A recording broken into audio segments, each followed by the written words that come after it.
Deep within the emerald embrace of Mount Washington, where granite giants scraped the sky and waterfalls sang their haunting melodies, lived a young woman named Suneta.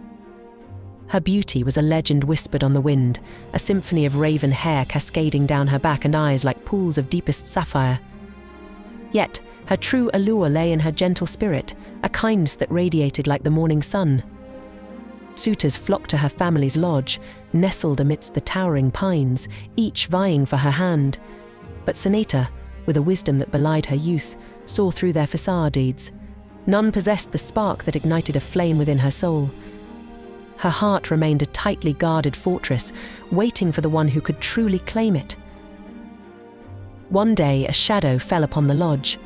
Suneta's parents, a wiry hunter, and his stoic wife, returned from their daily hunt to find an unsettling silence. Suneta, usually humming a cheerful melody as she prepared the evening meal, was nowhere to be seen. Panic, cold and sharp, clawed at their throats. Had she wandered into the treacherous woods, lost and alone? Had a predator, with eyes like burning embers, snatched her away? Or had she slipped on the moss-covered rocks near the cascading falls, her lifeless form swallowed by the churning water? The night deepened, the mountain echoing with their frantic calls. Suneta's name, a desperate plea swallowed by the relentless wind, brought back no answer. The fire, usually a beacon of warmth and comfort, cast long, menacing shadows, dancing with the phantoms of their fears. Sleep, a luxury they couldn't afford, offered no solace. Each rustle of leaves, each howl of a distant wolf, sent shivers down their spines. Days bled into weeks, hope withering with each sunrise. Search parties, their faces etched with grim determination, combed the treacherous terrain, finding nothing but the mocking silence of the mountain. Suneta's parents, their bodies racked with grief, their spirits broken, saw her everywhere in the shimmer of the stream, the flutter of a bluebird's wings, the whisper of the wind through the pines. But it was always a cruel illusion, leaving them even more hollowed out than before. Then, a glimmer of hope, as fragile as a spider's web, emerged. A group of hunters, their faces etched with awe, returned with a tale that sent shivers down Suneta's parents' spines. They claimed to have spotted Suneta, not lost or distraught, but by the churning waters of Glen Ellis Falls. Yet, she wasn't alone. A figure stood beside her, tall and otherworldly, his face bathed in an ethereal glow. As they approached, the pair vanished like mist, leaving the hunters breathless and bewildered. Suneta's parents exchanged a hesitant glance. A cold dread mingled with a strange sense of acceptance.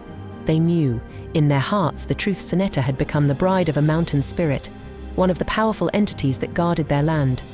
Though a part of them ached for the warmth of her touch, the comfort of her presence, they were grateful she was safe, protected by the Manitou, the enigmatic spirit of the mountain. Their lives changed forever. A strange peace settled upon them. All they had to do was approach the pool below the falls, whisper Suneta's name, and their wish would be granted. A majestic deer, a hulking moose, or a lumbering bear would appear, a silent offering from their spirited daughter.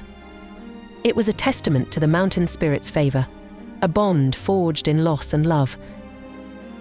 But fate, it seemed, had other plans. Suneta's story, shrouded in mystery, took an unexpected turn. Unbeknownst to the mountain spirit, Suneta had been promised in marriage to a young man named Suneta and Anonis. The wedding day arrived, a bittersweet celebration marred by Suneta's silent despair. Anonis, though kind, was simply not the one who ignited the fire in her soul. The feast, meant to be a joyous occasion, became a dull affair, the air thick with unspoken tension. As night fell, the revelry subsided. Suneta sat alone on the porch, the mountain spirit's absence a heavy weight on her heart. Suddenly, a figure emerged from the shadows.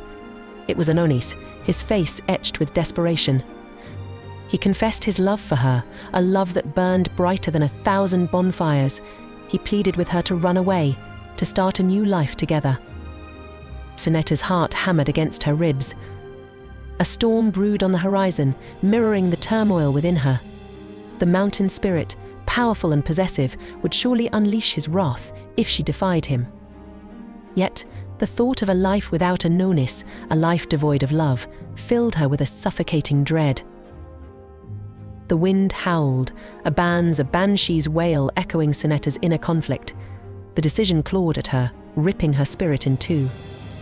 Loyalty to the mountain spirit, who had provided her sanctuary, warred with the yearning for a love that felt fated. As the first fat raindrops splattered on the dusty ground, Suneta made a choice, a desperate gamble on a future she could only dream of. With a trembling voice, she agreed to Anonis's plan. In the chaotic symphony of the storm, they slipped away from the slumbering wedding guests, their footsteps swallowed by the downpour. Relief, laced with a sliver of fear, coursed through Suneta. They reached the hidden cove where Anonis had stashed his canoe, a frail vessel against the churning fury of the storm-tossed lake. A flash of lightning illuminated their path, revealing the silhouette of a lone figure standing on the shore. Suneta's father, awakened by the commotion. Guilt gnawed at Suneta, but there was no time for hesitation. Anonis helped her into the canoe, his eyes filled with a desperate hope that mirrored her own. Just as they pushed off into the churning water, a guttural roar ripped through the night. Suneta turned, fear twisting her insides. Her father stood on the shore, bow drawn. In a flash of blinding lightning, she saw the arrow's deadly trajectory aimed not at Anonis, but at the mountain spirit, a spectral figure shimmering in the distance. A scream tore from Suneta's throat, a sound lost in the howling wind and the deafening thunder that followed the arrow's flight. The canoe lurched violently as the mountain spirit vanished in a burst of ethereal light. An arrow, tipped with a strange, otherworldly metal, protruded from his chest. In a voice that rumbled like an avalanche, the spirit cursed Suneta and her entire bloodline, promising a retribution as fierce as the storm itself. Panic seized Anonis. He paddled furiously, the canoe bucking wildly against the waves. Suneta, numb with shock and terror, watched as the mountain spirit's form dissolved into a million shimmering lights, leaving behind a chilling silence. The storm, as if mirroring the spirit's demise, began to subside. But the respite was short-lived. As Suneta and Anonis neared the opposite shore, the lake's surface churned. A colossal serpent, its scales shimmering with an otherworldly glow, emerged from the depths. Its eyes, burning embers reflecting the anger of the betrayed spirit, locked onto the fleeing canoe. In the face of this monstrous creature, Anonis's strength seemed pitiful. Suneta, adrenaline surging through her, grabbed the discarded fishing spear lying at the bottom of the canoe. With a desperate cry, she lunged, aiming for the serpent's luminous eyes. The spear, imbued with a strange energy from the spirit's dying curse, struck true. The serpent howled, a sound that shook the very foundation of the mountain. It recoiled, thrashing wildly, before disappearing back into the depths of the lake. Suneta and Anonis, drenched and exhausted, collapsed into the bottom of the canoe, clinging to each other for warmth and reassurance. They huddled together as dawn painted the sky, a pale testament to a night of unimaginable horror. The ordeal had forged a bond between them, stronger than love, forged in the crucible of shared fear and desperate survival. But the curse hung heavy over them, a dark cloud that threatened to engulf their newfound happiness. Would the mountain spirit's wrath find them, or would they find a way to appease the vengeful entity and forge a future together?